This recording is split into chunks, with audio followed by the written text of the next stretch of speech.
Today I wanted to talk about, we're just pre-grading, and tomorrow we're going to stabilize this, but we're just pre-grading a street here. This is all crossfall here. The crossfall is 2.5%. And I just wanted to talk about this intersection. To begin with, it's got numerous obstacles in it. It's actually got 10, no less than 10 obstacles in it. Valves, CBs, manholes, lots of them. 10, literally, in this intersection. But what I wanted to talk about is properly tying this in. You see, MAP is out here doing underground right there, and we're tying in this intersection. Where Teresa is standing right now is the crown of that stub that's heading out in that direction. And I just wanted to talk about how the surveyors just threw us in a bunch of stakes. You see all these left in his intersection, eh? They just put in a bunch of stakes for us. So this is, I want to talk about the proper way to do a tie-in. And this is basically how it is. These CBs, like this CB down here, there's a gray dot down there. There's also a gray dot on the other CB on the other side. So this is how the water is going to run on this road if it's graded properly. The crossfall will run from, this is the high side, so the crossfall will run from there over to here, over to this line of stakes. So the crossfall is 2.5%.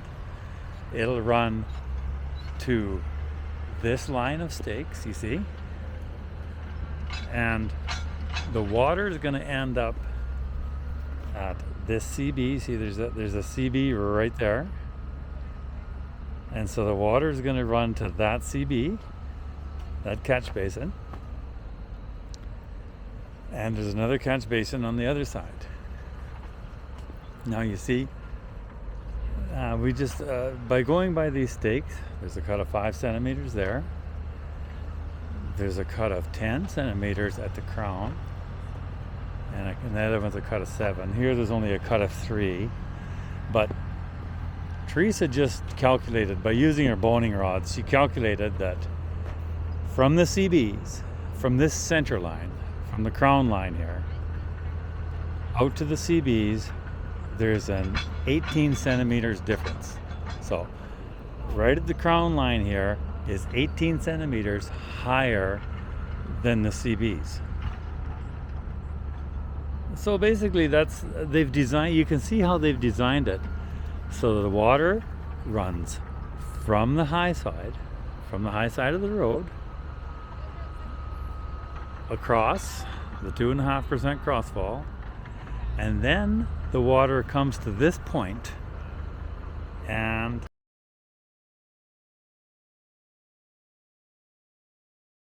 it goes out to the CBs, of course. And it's important to know that when you're grading, because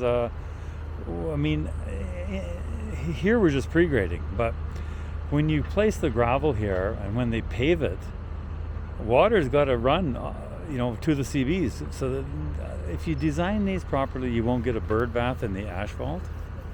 That's what I'm really trying to get at. So there's approximately, the way the surveyors surveyed it, there's approximately about 1.5% from this point over to each CB. And so if you grade that properly, you should never, you shouldn't get a bird bath in the asphalt, at these intersections, because it's quite an issue. If you don't grade these intersections properly, it can show up as a little puddle on the asphalt. You see, when you grade these intersections, you've got to pay attention to where the CBs are, where the catch basins are, and make sure you kind of design that intersection so that water is going to end up there. And then this is actually grade out here on the crown, so it rises up. from this, so this ends up kind of being the low point of the crossfall, and then it ends up there is actually great. It rises up this stub heading into maps work here. This stub turns into a crown. There's a crown in it, but there's no crown in this area here. It's just a crossfall. I'll put my camera on when I'm done this, or when I'm cutting this out, I'll talk about it. I'll put the camera on my head and talk about designing these intersections a little bit. And look at the amount of obstacles in here. Water valves. There's 4 water valves in this one intersection.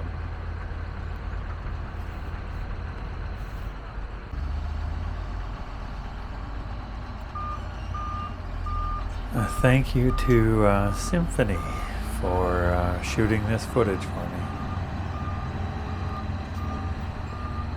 There's my grade man, Rob Learn. Over to the left-hand side, to the lowest, on the lowest side of the crossfall here, there's a turning lane, and I'm going to talk about that a little more later on.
When you're working around a lot of plates like this,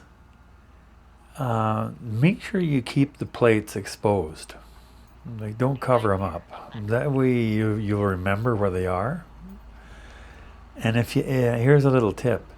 If you do happen to cover up a plate, use your back blade to clean it off again. That way it won't lift up the lid. It'll have a tendency to keep the lid in place if you just clean it off with your back blade.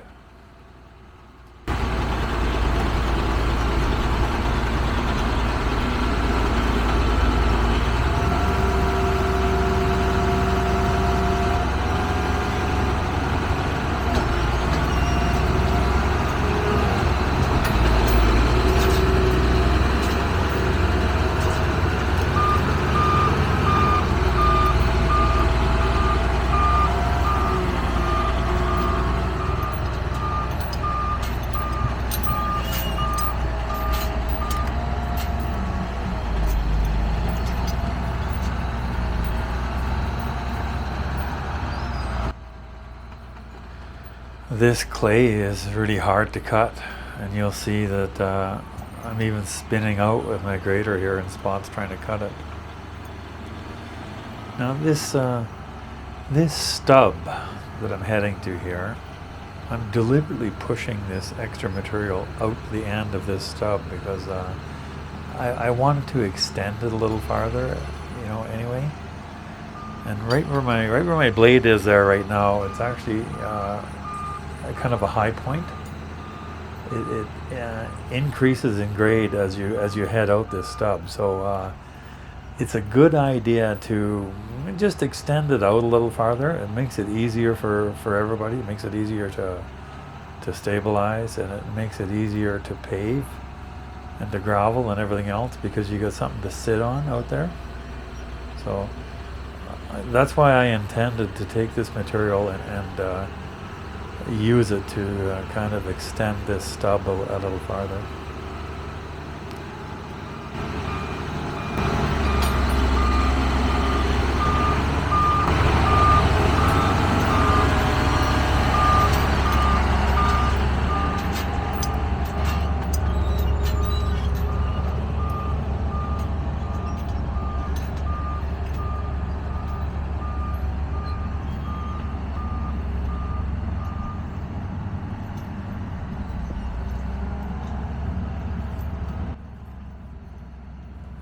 Now, as I'm cutting this out, I'm paying attention to the numbers that were written alongside the lath that the surveyors put in. So to try to get it, the way they designed it. But it's important to stroke it in this direction because you'll get a more or less straight line from the CB to the center line.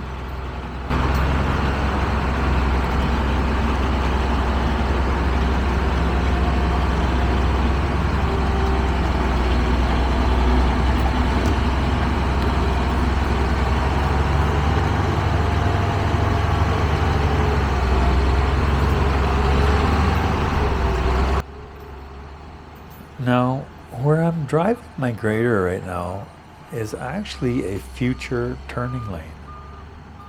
And so if I was finishing the gravel on this project, I would keep that in mind because, if there's a turning lane there, you wouldn't have to worry about the through traffic feeling a little hump as they drive through on the main road. Because when you design these intersections, you have to consider which way the through traffic is going to go. And clearly the road behind me is going to be the main road. So you got to consider when you design them that you don't want to make a big hump in that road, because when the through traffic is cruising through there, they'll feel that as they're driving through. But because there's a turning lane right where my back wheels are right now, you could get away with putting a little more of a hump there. Like you could increase that from 2% to maybe 3% just to make sure you get good drainage on it.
You'll see here as I bear down on one side here, it takes the weight off the one side of my grader a little bit, and I have to use my differential lock to stop it from spinning. See, there it goes, I hit the diff lock. And the outside perimeter of this intersection is already on grade, so we're just matching into the outside perimeter more or less.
On that last pass, I could feel a rock. And sometimes, when you're working in these tight quarters like this or around a lot of obstacles, and if you hit a rock, you can feel it. And you wonder, at least I do, I wonder if I'm hitting an obstacle, a valve or something. Now you'll see this rock roll out of my windrow here.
I find these intersections an interesting part of the job.